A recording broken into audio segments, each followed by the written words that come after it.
Hi guys, my name is Götzl here from TeamSavox, and in today's video I'll walk you through the top 2 servos for 8-scale Nitro Buggy racing. Let's go. Alright, so right here in front of me I have 2 servo options from TeamSavox. One is the Monsterline SB3290 and the second one is the SW2290.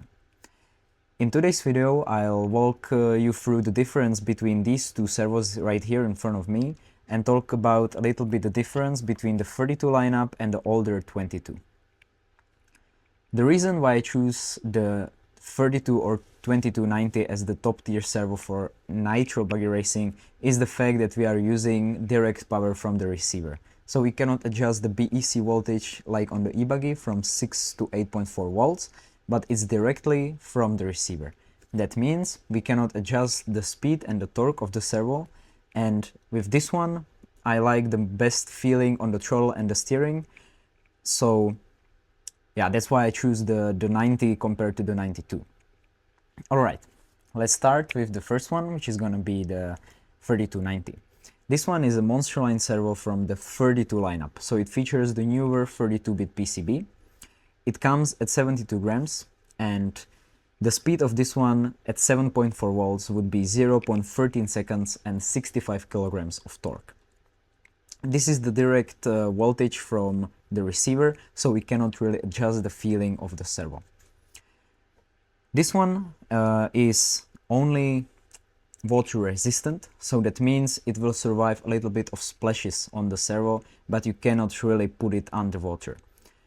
The next thing is that, as on all Monsterline servos, the body is fully aluminum, so the rigidity of the servo and also the gears, as well as the lifetime of the complete servo, is incredibly long.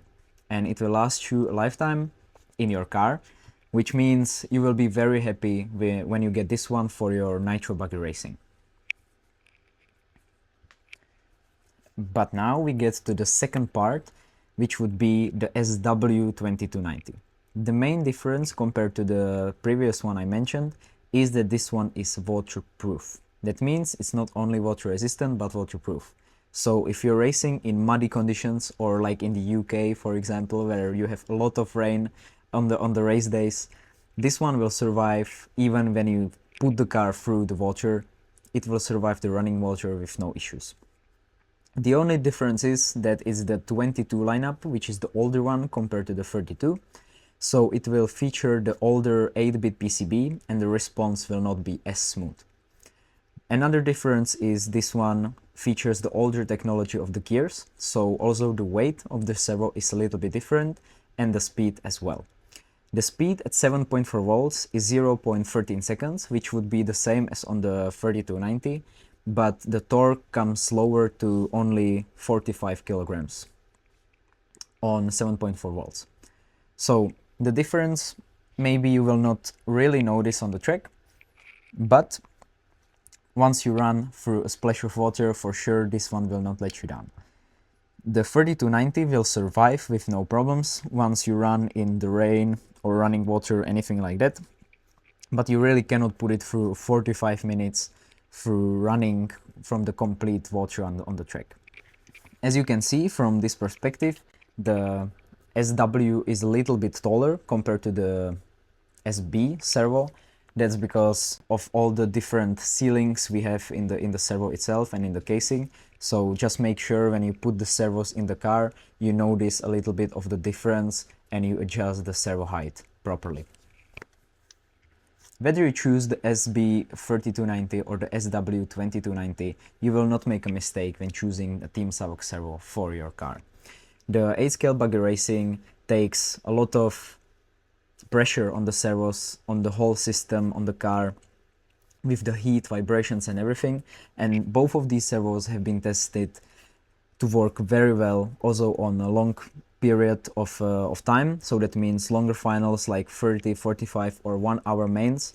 These ones will survive with no problem. Overheating has not been found an issue on any of these. So just to make sure, to sum it up, a final decision between these two would be this one can survive underwater, this one can survive only some splashes. The feeling with this one will be a little less smooth compared to this one, but this one has more torque compared to this one. It's only up to you which one you will choose for your car. Both of them will be properly functional 100%. Okay, I hope I helped you sum up a little bit of the differences between these two servos, the SW2290 and the SB3290.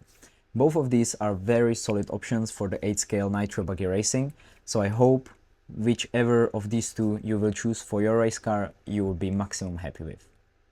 Thank you guys for watching, and I will see you in the next one.